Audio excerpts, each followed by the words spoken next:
What's up, all you motorcycle enthusiasts, and welcome to the V-Twin Life here on YouTube. We talk motorcycles powered by those V-Twins, what fuels our passion, why you enjoy it so much. V-Twin Life is brought to you by these two great companies, Crash Inc. Clothing and Wild Ass Seats. Hey, you want to add some comfort to your ass when you're out riding, whether you're a 400-mile guy, or maybe a guy that's pushing 1,000 plus, or female rider for that matter? Hey, check out wild-ass.com and add some comfort to your ass. Can't forget Crashing Clothing, that Northwest brand out of the Pacific Northwest. Hey, these guys got a lot of great stuff from t-shirts to hats, raincoats, you name it. Hey, they can get you covered. Check out crashingclothing.com. Now, let's dive into another milepost of the V-Twin Life. Hey, what's up, everyone? Thanks for tuning in to another milepost here in the V-Twin Life. Today we are hitting milepost 80. We've gone down the highway a little bit, and we better come on and hang out with Mr. Mike will bike. So, hey, thanks for taking time and coming out and hanging out, Mike. Yeah, no worries, man. My pleasure. It's good to be here. Thanks for having me. Absolutely. So, let's kind of start where we do with a lot of guys. So, where did motorcycles come into life with you? Way back in the day, with my old man and my uncle and a bunch of my family that had them. And just growing up as kids, we had go-karts, dirt bikes, friends with dirt bikes, mini bikes, anything with a motor, and we were interested. But the motorcycle kind of culture entered pretty early on.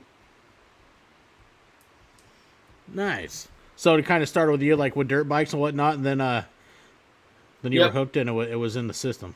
Yeah, it was in my system, and then obviously there was a break because life takes control, and just recently I kind of got back into full swing with it a couple of years ago with finally getting a bike again and just kind of starting over, and it's been great. I missed it. What was the first bike that you got when you started on the road? I had an Indian Scout Bobber back in the day. And then I did some time on a Honda Goldwing. Sorry, not a Honda Goldwing. Honda Nighthawk. Way back. I don't even remember what year that was. It was probably like a 90, 95, 96. Well, Nighthawks weren't bad bikes. No, and it had a good... He had the Honda Nighthawk S. Yep. Way back when. That was late 80s. Yeah. They had a good look to them, too. I mean, they were pretty dependable and, never a bad moment on that thing. It was like a 750. Yeah, the old inline fours. They were a nice ride. Yeah. Yeah, so had the Scout Bobber for a little while, and then I was like, oh, man, this thing's too small. 6'2", 225, 230. So finally got back into the Harleys, and I was in the right spot to get one. And thankfully, very lucky, got this 21 roadglide last year. You liking it? Love it. Shark Nation, man. That's right. Yeah. So did you go with the 114? You got the 107. It's a 114. It's a special. Yeah. Yep.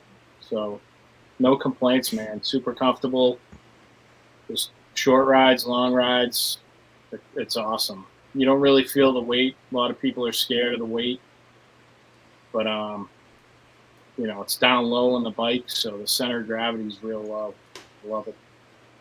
I think a lot of people kind of get turned off, and I don't know if turned off or afraid of going to the beggars because of weight, but once you get them going, mine's an older one with the 04, but they're still, you can throw them around, they're nimble, and man, you can kick back. I mean, you can hit some twisties, and they handle well for a big bike.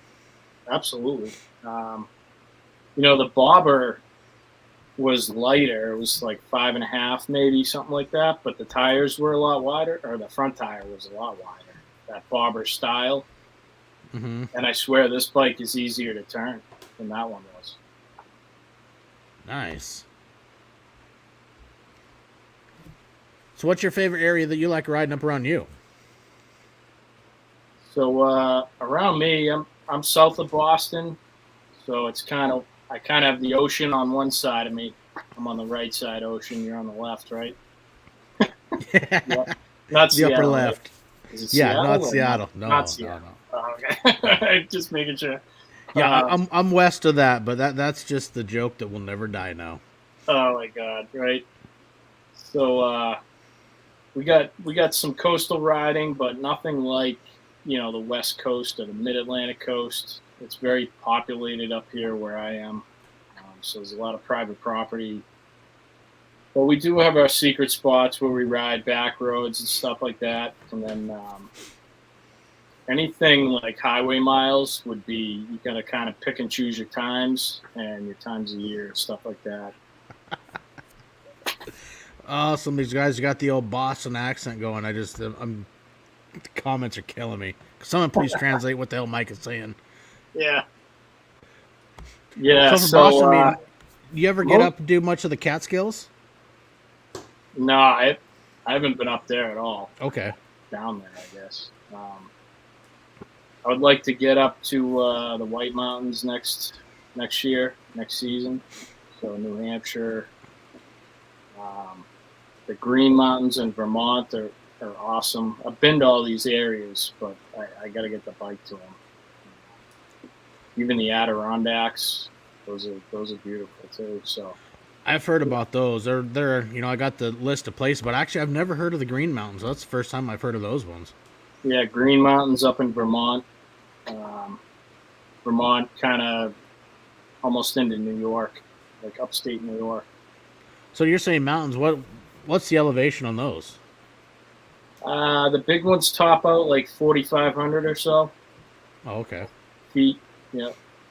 So Mount Washington and New Hampshire's over 5,000, and then you got Katahdin in Maine, which is pretty high up. I think that's over 5,000 too. But those are the two big ones for the Northeast.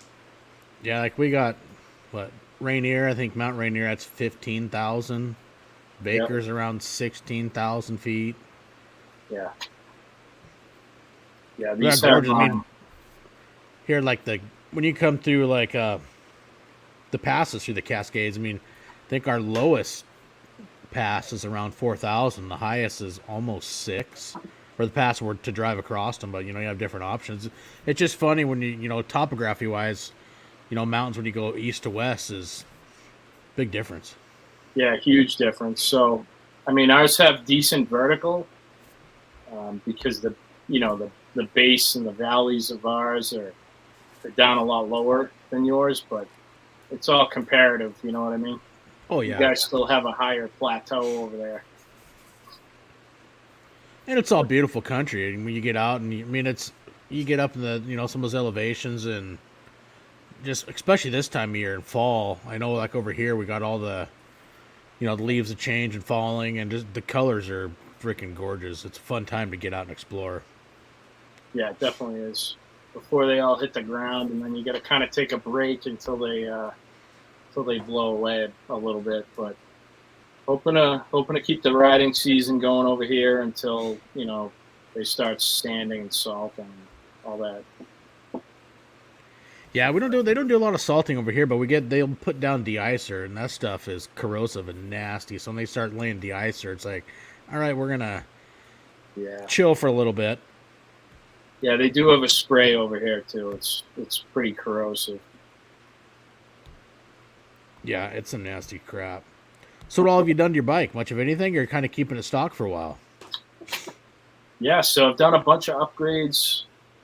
Nothing crazy, nothing in the engine yet. My last video, I actually did a bike check for one of the Jersey guys there, SJ Bagger. Eric, he's a good dude. So he asked me to do one a while ago, and I'm like 6 months late, but better late than never. Yeah, I'll tell you, you get there when you get there.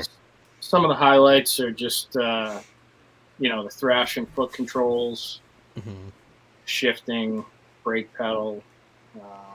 I'm running the Hammerhead handlebars from LA Choppers, but I'm going to be swapping those over this winter to the Thrashing 9.5 pullbacks with mid-bend bar and their top tree. So I got the full delete for the ignition switch going on, and gauge relocation and all that stuff. It's going to be awesome. I can't wait. So you're gonna move the gauge cluster up on top of the trees by the bars, or? Yeah, I'm going to have it up top, but like set back a little bit, so I'll be able to see them. I'll have basically the headset or the clamp of the bar, the gauges, and then I'll be able to see my screen right behind that. No problem. Oh, okay. So hopefully it'll work out good. Their gauge relocation kit is pretty adjustable, so you can kind of, walk it to where you need it. Nice. Yeah. So you get out and do much touring riding, or what's kind of your style that you enjoy to do when you get out? Yeah, right now it's just day trip stuff. I got a pretty young family, so I can't stray too far. I work, I have a full-time career and a young family, both under 5 years old. So, oh yeah, I get it. I got to pick and choose my times, but there's going to be more of that coming to the channel as we go on here. Nice. It's fun. It's something, I enjoy, but it's like, for us, my wife, we had kids, our family very young, and it's like, now the youngest is 19, it's became a different type of life in a way. It's very weird. Yeah. No kids and getting out doing stuff, and it's fun, but yeah, it's a adjustment. Yeah, we were kind of opposite Denver. We had kids kind of late and did a lot of traveling young, so we're at the other end of the spectrum. But it's all good, man. It's fun. We had a great day today in the yard. Beautiful day out here. Sunny and in the 60s, which is great. Yeah, we've had the pouring rain and the 50s. Yeah. We had that the end of last week, from last Sunday till basically this past Thursday. Socked in fog, but it could be snowing. Could be snowing, so we're good. Yeah, we haven't had rain in months and months, and all of a sudden it's now showed up, and it's like, oh, that's in the forecast. Yep, for sure. It's depressing. Yeah, how much rain would you say you get a year on average? I think normally on average we get 2 feet, around that. Wow. If not, maybe a little more. Yeah, that's a lot. Yeah. That's a lot. But this year's been so dry. We had a wet spring, and then summer came, and it's just been severely dry and ain't got nothing. And now it's like came with a vengeance. It got so bad, like all the, over here in the fall, it's really popular. You go out, you fish the rivers and whatnot, but the states closed down the rivers because there ain't hardly much water in them for the fish. Yeah, that's brutal. Which sucks. I had a fishing trip. Me and my son were supposed to go today that had booked like back in February and couldn't go. Oh, that's rough. But it'll be another time. That's rough. We do more like saltwater fishing over here. So I used to, but I haven't done it in years and years. I fished the rivers, and it was a lot of fun. I enjoy it more. And granted, I'm a quarter mile from the ocean, but right, yeah. Just easy to go pull up on a bank somewhere and throw a line.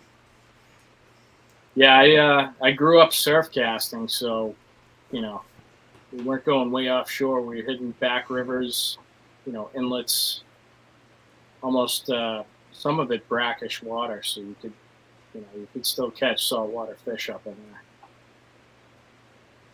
I've seen some people doing that out on the coast, and it's crazy how far some of those guys can cast out there. It's like, Jesus. Well, the Pacific is deep, dark, and scary too. So it's a different animal than some of the Atlantic over here, where it's like it's more protected, and we do have our fair share of big whitefish now, but not as many as you, I bet. Yeah, I'm not sure. No, they're out there, but yeah, pass. Yep. So what made you want to dive into the YouTube scene? I just, I had been on YouTube for a long time, following some of the bigger channels for a long time. And again, just that that need to be tied in with the motorcycles and stuff like that. I mean, it's since I'm doing less traveling now, um, it was another way for me to express my journey and put it out there and meet all you guys. I mean, that's, been the biggest benefit of this whole thing. It's still very much a hobby for me right now, but just meeting the community and hanging out with you guys on live streams and, sticker swaps and mail and all that other stuff. I mean, it's brought a whole new dimension to it. It's not just like a bike night thing or, heading on a long trip here or there and maybe meeting a couple guys that look like they want to chit chat or whatever, you know what I mean? So it's a great community.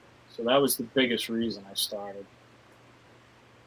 It is. It's an awesome community. It's like for, me, like back in June. I mean, I've been friends with Setzer Pendants for, 2 years online. And, we'd never met in person. And then, went off over to South Dakota and met up with him in Montana. Ended up spending 3-4 days with him. Then that's when I, met Springer Mike and his brother Nick. They lived over in Gillette, Wyoming. So we met up with them and they came over to South Dakota and we hung out for a weekend. And man, it was an awesome time. You get to meet some of these guys, and you just see, the way they interact and the support, how they are it's how they are in person too, and it's awesome to, get to spend time actually meet these people face to face and expand that network, and meet all these other people within this community that we all are a part of. That is just it's an awesome. Yeah, and I've learned a lot.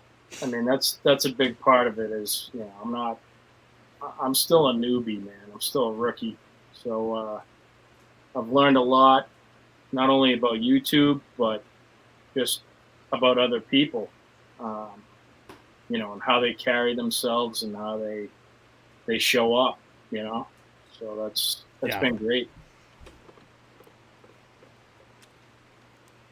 It is. It's a lot of fun to, do these travels. And the thing is, like, the more you meet these people, or even, our interaction we'll have online, I mean, you can build that network of people. And as you travel all over, there's generally somebody within an hour or two of where you're at. And, whether, you're needing help or you just want to meet up, hey, maybe see if they can, go grab a brewski or something because you're traveling through the area. And, right. You always got those people in your pocket. Yeah, there's a few around that, I probably would have never run into, obviously, if it weren't for YouTube. So a couple of the guys are on here, and I think just the camaraderie of it all, you know what I mean? If you're, you can't make every event or every meetup, but like you said, if you happen to be in the area and something's going on, it's a great way to just go, hey, yeah, I'll swing by. Jeez. I don't know if you can hear the background through my mic. That's the rain pounding off the roof. It's not too bad. It's calming. It's like my daughter's sound. It's like my daughter's sound machine upstairs right now. Yeah, it's getting with it. So, what kind of plans more you got for your bike?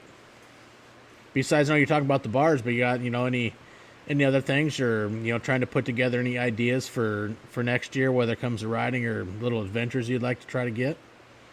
Yeah, so on the bike front, the handlebar setup, riser setup, that'll be a big project this winter.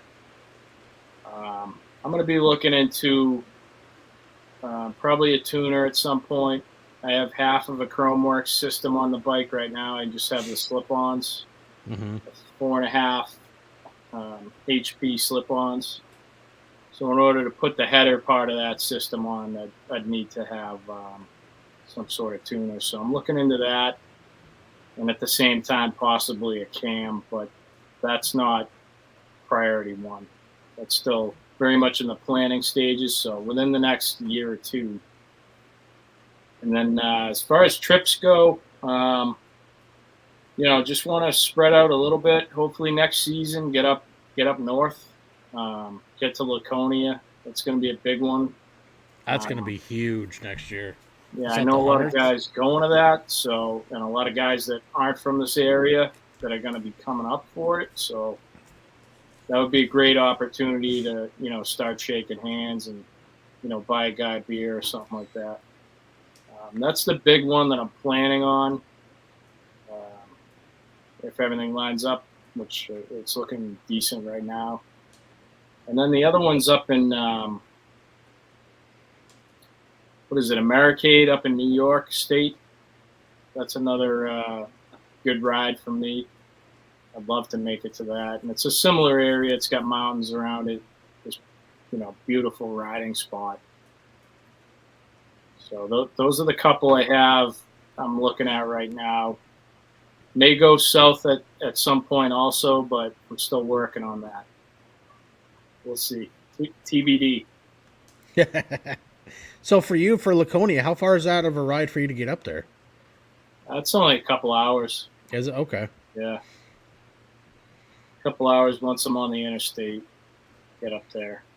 Or we could, mix it up and do some back roads on the way up there, which wouldn't be the worst thing. No. Turn it into a riding day in and of itself. I think that's some of the funnest way to travel. If a guy, I mean, there are times you got to hit the, get on the super slab, but man, if you can go somewhere and just take the back roads and the old 2 lanes and go through, small America, it's always a fun adventure. Yeah.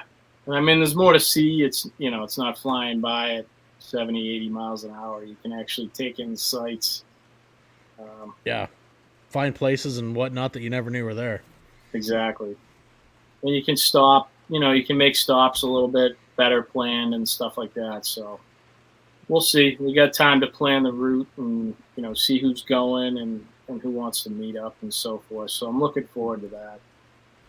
Yeah, so that'd be a good time, especially all the vendors, and I can only imagine how many people be there because that'll be the 100th anniversary because Laconia is older than Sturgis. Yeah. Yep. And I've been up there. I just haven't been up there on my bike. So we used to go up there all the time in the summer with my folks. Would be on the Kangamangas and all those other places up in New Hampshire, North Conway, the New Hampshire Speedway, going to see races and stuff like that. So it'd be pretty nice. Nice. So you got Dallas wants to know about your Simpson helmet. He says, ask Mock about a Simpson helmet. Well, Dallas. What's the story? There's not a big story. It's just on my table here. I'm trying to spruce the place up a little bit. I got the sticker boards going on, and I think back to my first live I went on with Droop and Dallas, and my laptop, my iPad was falling over off the table, and it was very, very thrown together. So anyway, I've had this for a year and a half or so. It's a Simpson Mod Bandit, so it's got the chin that lifts up, which is super handy. The shields are easy to change out, so I got a clear one for at night and the mirror during the days in the sunlight.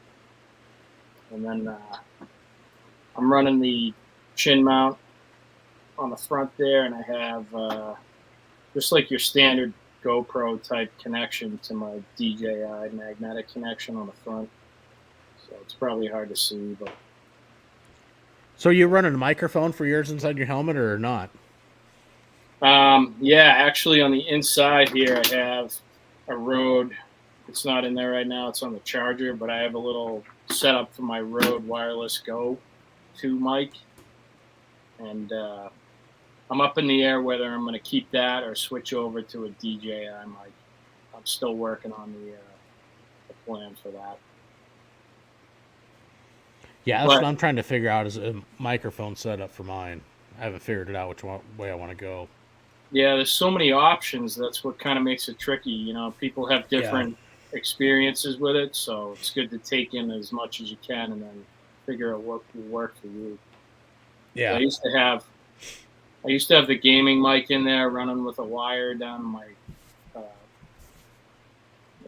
transmitter in my pocket, so it had a wire on it, and then I'd take my helmet off and it would rip the wire out of my pocket, and it'd be dropping stuff on the ground. So trying to go as simple as possible is the best. Yeah, very true. See, that's why I went with the mount and actually clips into my helmet so I can take it on and off. But I've seen guys like use the purple panda, so you can put your GoPro, your mic, everything just stays with the clip. So you go somewhere you want to take it off, everything comes off as one unit, and it looks like it wouldn't be a bad idea. But I don't know. Still working on figuring out which way I'm going to go. Yeah, it sounds pretty handy. I've never used like media mods or anything. I don't have any GoPros, but I hear people have kind of mixed reviews with them. And I don't have a Cena or or a Cardo or any of those, so that's another option also that I'm kind of looking at. Yeah, I run the Lexan, and I'm highly impressed with it. Especially they're a third of the price of a Cardo or a Senna, and the performance and their features are freaking awesome. I'm really impressed. Yeah, I'll definitely look into them. Yeah, you can now get Brad Columbus runs Crash Inc. He actually now sells Lexan through Crash Inc. You order them there, get a good deal. But yeah, you shop around and figure out what works for you. Yeah, definitely. I'll take a look at them. I'm always open minded about audio stuff. It's one of the biggest challenges I think that guys run into. You always hear about it. That's why. So. Yeah, it is handy. Like, my trip when my son and I are riding over to South Dakota, you can listen to music in your helmet, whatever. Then you hit the button, open up the intercom, and chat for a while. And if you're coming to an area, say, hey, let's hit the right lane, grab the left. We're gonna take a turn up here, whatnot. It's really nice being able to communicate with your riders, and having good range and whatnot is pretty nice too. Actually, I will admit there's times where like fueling up, he'd run inside. I'll say, hey, you want a Gatorade or something? Sure. Grab me something to drink, and he's inside and open up. I'm out at the gas pumps. He's inside the store, and he'll, hey, what flavor do you want? We can still talk, and he's quite the ways away, and it is handy. It's nice. Yeah, they got some good range. All of those that I've looked at, they have decent range. And it's just like you said, it's a safety thing. Like, oh man, maybe someone would miss the hand signal or something like that, and you can put something out over the comms and say, hey, there's a tire tread up here or whatever. Yeah, exactly. Oh, Mike, I got the old Voodoo Ranger, and then we got the old Jimmy Beam and Squirt. Ooh, there you go. Military Biker, what's up, man? I got a local IPA here called Due North that I just finished. And this one is from Trillium Brewery, which Corey just said he was at. And this is like a dessert drink. So it's a coconut stout with cold brew coffee. I say it looks dark as shit. Yeah, this one's 9%, and this one's 7.5% or something like that. Yeah, that's a meal in a glass right there. Should be good. I had a late lunch and no dinner, so here we go. Yeah, I don't do the super dark beers. Yeah, we like them up here. Oh, sweet! Thanks, Dallas. Got to get my new beer glass from Dallas. Oh, sweet! Heck yeah! So what was? I mean, did you have anything else before the Scout Bobber that you rode on the road, or that was kind of the hiatus from the Nighthawk to the Bobber? Yeah, that was the through high school and college and part of my adult life. That was the break, man. It was quite a while. Had other stuff going on, paying for other stuff, buying my first house, all this other stuff going on. Adulting. Yeah, exactly. Priorities. How long did you ride the Indian? I had that for a year and a half. Yep. And that thing, it was a rocket ship comparable to, probably the Sportster-ish type bike. But it just was not big enough for me, and the suspension was brutal on my back, so had to go. But it was good to ease back into it with that. You know what I mean? Yeah. And especially if you're gonna be riding, there's something to be said about being comfortable. That's for sure. Yeah, yeah. I mean, if I'm not comfortable, it's not happening. Yeah. So you got a Don't. backrest on your road glide, or you just go or without one? I was just gonna say I don't have any of those, wild ass seat cushions or anything yet, but I'm still rocking the stock seat. Right now it's not bad, but I know when I get into some longer rides, I'm gonna need something with more support and something a little bit narrower. So it's another thing I'll be looking at kind of over this winter and spring. Figure out what I want. See, that's the other thing. I think I have the Harley touring seat. Then of course the wild ass on it, but I also had the backrest, and especially for riding longer distance, that backrest it's huge. Yeah, they look super comfortable. And is yours removable or adjustable? Yeah. Or yeah, Yeah.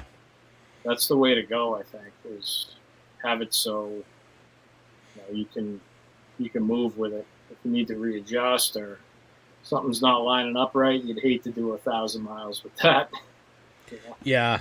Well, when I did the Monsters Over Mountains ride, and we did that 1,500 plus miles in 35ish hours, I'd taken it out, but I had a small cooler on the back seat, so the cooler doubled as my backrest because I had put some frozen bottles of water in there, Gatorade snacks and whatnot, just to keep fluids in you because it was hot when we did that ride, and so the cooler wouldn't fit onto the back seat with the backrest. So it's like, well, shoot, we'll just pop the backrest out, and the cooler will double as my backrest also. It came in handy. Yeah. You need one of those wet vests like Laidlaw has, where you soak the vest in a bucket. Yeah.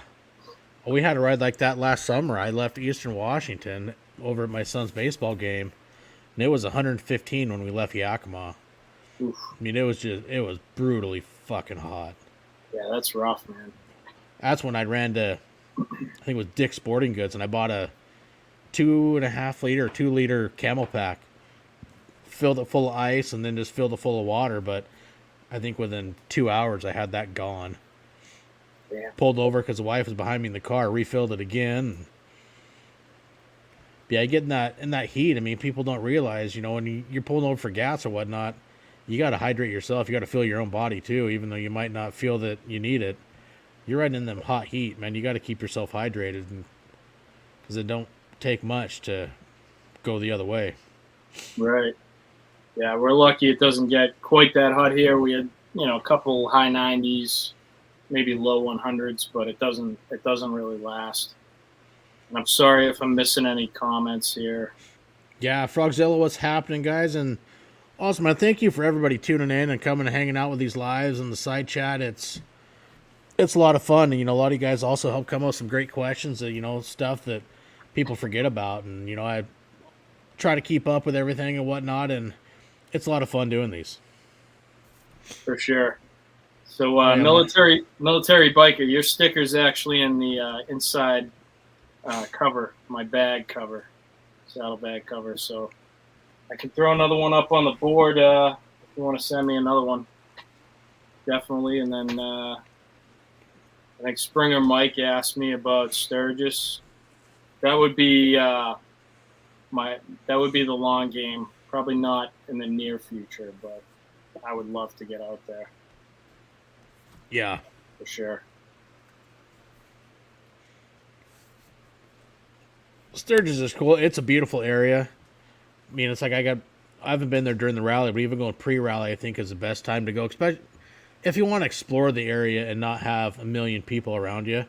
Even when we went at the end of June, it was still somewhat crowded, but God, it's a gorgeous area to go check out and explore around. There's so much there. Yeah. And our family, we're going to try to figure out time to go back and spend probably a week over there just to see all the stuff that we wanted to see that, we didn't have time to in the short couple days we were there. For sure. I mean, I'm not a super fan of crowds, like the big, the whole crowd. Yeah.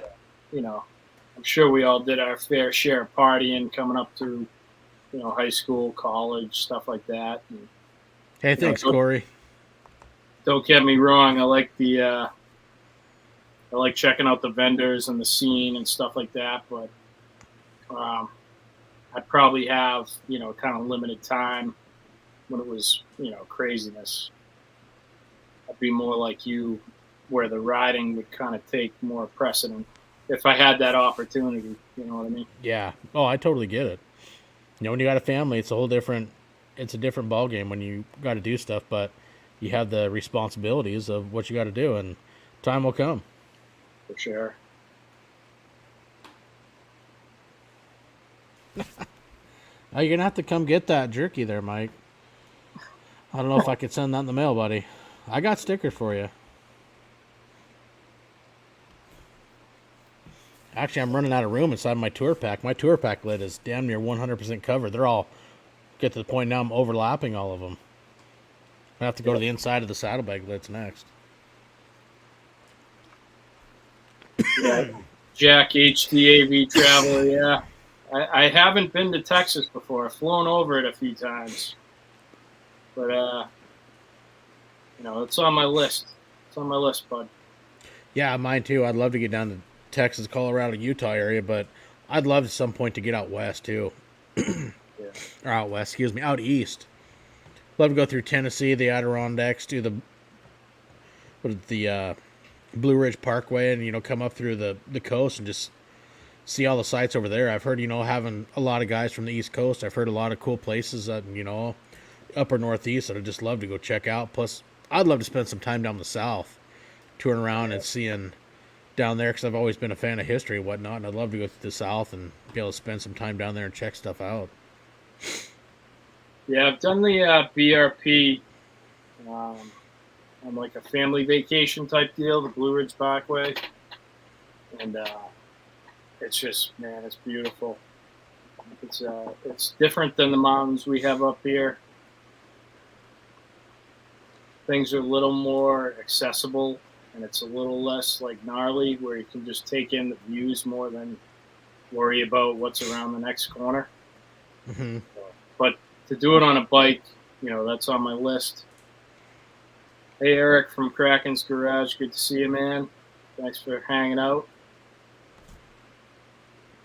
Appreciate you. Have you been through the Smokies at all? No, I have not been through the Smokies yet. Yeah, there you go. Yet. Another one on the list. Yeah, there's so much stuff. I mean, it's like the bucket list of places. I mean, and that's been the fun part of doing this. He's meeting all these, meeting everybody through, doing the V-Twin Life and whatnot, and you can build just an awesome portfolio of places that you can't wait to go visit and you hear about. And the list is getting long, and I'd love to start checking those off someday. Yep. Again, that's the beauty of the community. Absolutely. They'll give you all the info you need. They'll give you tips. They'll give you, what to stay away from, what to go check out, what's a tourist trap, or if you needed help while you were down there. I'm sure 99.9% of these guys would like come by, or I'll come by and help you out or whatever. So I think absolutely true. So what made you want to go with roadglide? So I was between up here in the Northeast. The street glide is more like the cop bike type deal. Some of them, or most of them, were electric glides, but they got the same look to them. Yeah. So I didn't really want to go with that. I knew it would be, somewhat the same comfort. So I was kind of between a Road King early on and a Road Glide, and price was part of it. But in the end, I wanted the full fairing, the ability to put a touring windshield on, something like a Clockworks, or something in the 9-inch range that'll just make it's a little less wear and tear on you when you're putting down miles. And I don't get me wrong, the Road Kings look awesome. Yeah. But I just ended up with this one. I was in the right place, right time, right color. It's midnight crimson. which I don't see very often. So I was like, oh man, I gotta have it. They are nice. It's like you said, the Road Kings are. I mean, they're a beautiful bike. It all just comes down to what fits a person and what are they looking for to get out of it. Right. You want the windshield, you want the fairing, or what do you want? So, I mean, Yeah, I basically, just from the gas tank back, they're the same bike. It's what do you want on the front? right, right. And I test rode them, and you don't really feel a difference. For me, I didn't feel a difference in the weight, you know, in the bars or turning or anything like that. Especially once you're moving, Yeah. I didn't feel this big difference in weight. So I was like, I'm gonna just, I'm gonna give this a shot and see how it goes. But plenty of inseam to, do what I got to do, stopping and taking off. So it's just super comfortable. How long did it take you to get used to the headlight when it doesn't turn to the handlebars? Not too long. I got the Pro Beams on in the corners, and then I got the Zero Fang bezel lights, so that helps throw a little extra like ambient light up close Mm-hmm. on the sides. It's definitely different. Yeah, it was a little bit different. I mean, it's slow speed. You notice Yep. some more, but Yep. it's like now I've been fortunate enough. I got the Pro Beam Adaptive in mine, so you're hitting the corners and whatnot. You start leaning it over, then the lights come on. They'll reflect down to the side of the road, and then they come off when you come back up vertical. And the Right. custom dynamics lighting has made a huge difference. You had the fog Yeah. lights, the even with the tail lights and rear, and then having the module where you can adjust the brightness. Your brake light patterns you want, and Right. they're impressive. Yeah, I'm gonna have to look into. I mean, I got the stock Harley headlight right now. For now, it's okay, but I'll probably look into something down the road. And Yeah, my original one on my headlight was God, it was garbage. It was horrible. yeah, I what mean, the year new is your one's like bike again? 2004. Yeah. Okay. Yeah, they were. Oh, they sucked badly. I mean, even my high beam, with the new Pro beams from Custom Dynamics. I mean, my low beams are. I mean, no joke, they're probably 5, 6 times as brighter than what the original high beam was. Yeah. It's made a huge difference. Yeah, I'll have to look into them. That's pretty cool that the dynamic part of it. Yeah, they don't have them for the new ones though, not yet. You can only get them for the 13 and back right now. Oof. I'm sure they will. I'm sure they'll come out with them some point, but I know they don't have them yet because Bry the Biker was really wanting some, and they don't have them for him yet. Yeah. Well, everybody seems to be doing the Baja off-road lights up there. Hey, the more lighting. I mean, I looked at some of those, was considering, but then they sent me the fog lights also, and it make a big difference. But I mean, especially at nighttime, the more you can light up the road or the sides of the road, Yeah. the safer you're going to be. Sometimes some lights they might not be cheap, but in some ways, I think a lot of people, you get new bikes, but want to do the handlebars or do pipes, you want to do this. Right. But then I think there's a flip side of,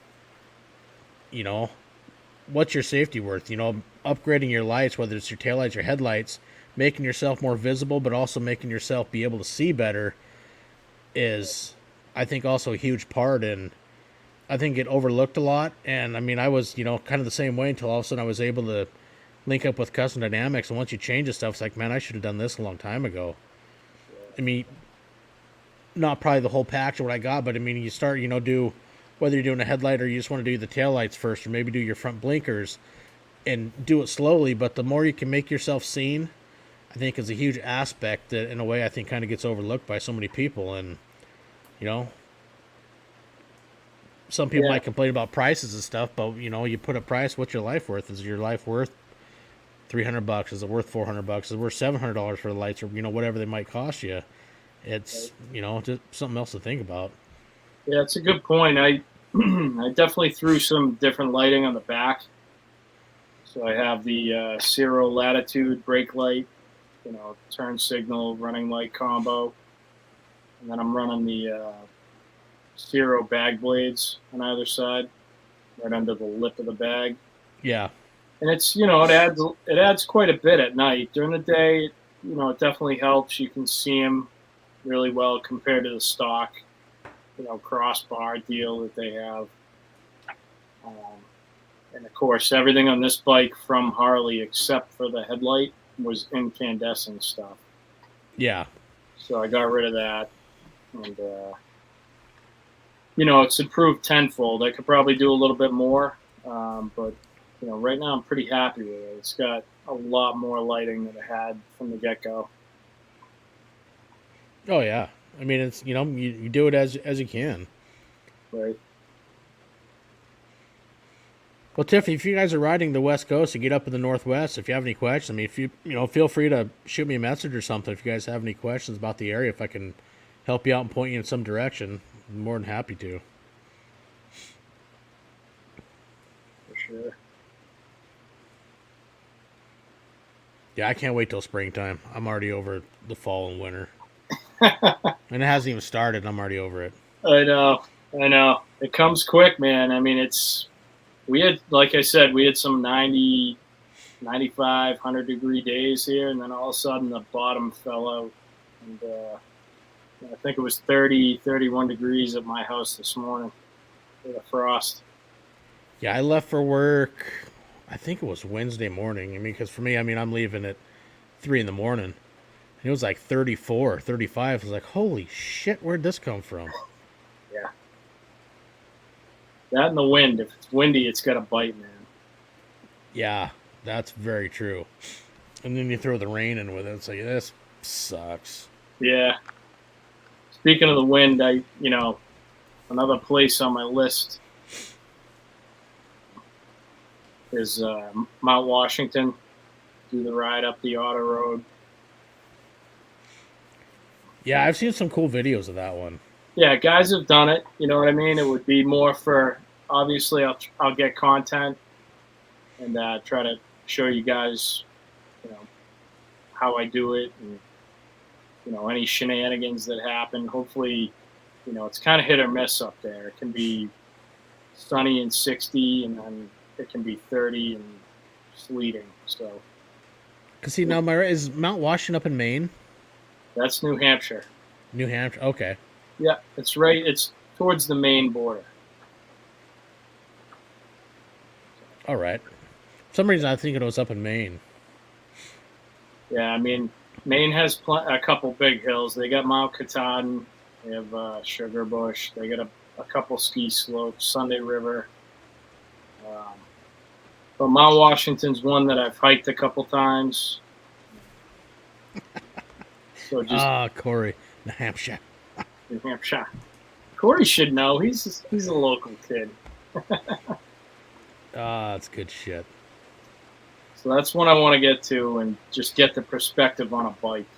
You know what I mean? Because I've climbed it, I've driven it in a car, in a truck, and I love to do it on a bike. Yeah, it's a total different experience. I mean, you do some of these roads where you do them in your car and, vehicles. Like, man, this would just be so much fun. You hit those roads, you just know it'd just be an absolute carving time and just a heyday. Yeah, it would be a good time. And if I can get a drone by then, it would be even better. But we'll see. No promises. They are pretty sweet, but man, they're still pricey. Yeah. We'll see. Not sponsored. #. Yeah, exactly. That is very true. Yep. Well, shoot, man. You got anything else you want to cover or whatnot? Anything you want to let people know what you got coming or any of that stuff? Yeah, I mean, I got the thrashing install coming. I got a video coming out in the next couple weeks, which is it'll be a little bit longer format for me, which was a ride down the Cape, over the Cape Cod Canal, over the 2 different bridges down there, the Sagamore Bridge and the Bourne Bridge. And, just working on mods really at this point. Might have some other ride videos, hopefully, if the weather holds up. And, just try to keep the content rolling out for you guys the best I can. Yeah, you only do what you can do. Yeah. Yep. Yeah, you get what you can, you put it out there and say, hey, check it out. Yep. But otherwise, I'll be on, be on as many lives as I can be on in the side chats and, staying in touch with everybody. Might have a couple secret sodas being mailed down to Baggers and Brews and see if they want to do a review on them. That might there you go.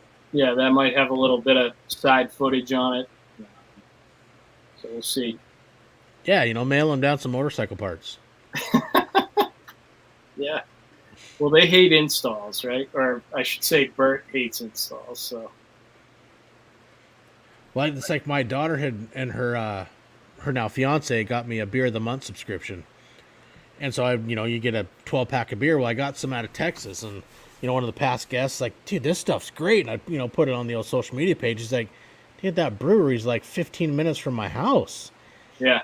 I said, well, hey, this stuff's awesome. And all of a sudden I get a text from him. He's like, did you know it's illegal to ship beer? I'm like, I think it's more, it's frowned upon. He's like, I just told him it was motorcycle parts. And dude emailed me, right, 24 cans of beer. He went and bought a brand new little cooler at Walmart, put it all inside the cooler, and shipped me a case of the beer from Texas. It was fucking good shit. Yep. So that's pretty freaking awesome. Yeah, it'll be delivered via, horseback. We'll say that. There you go. Yeah. The old iron horse. Exactly.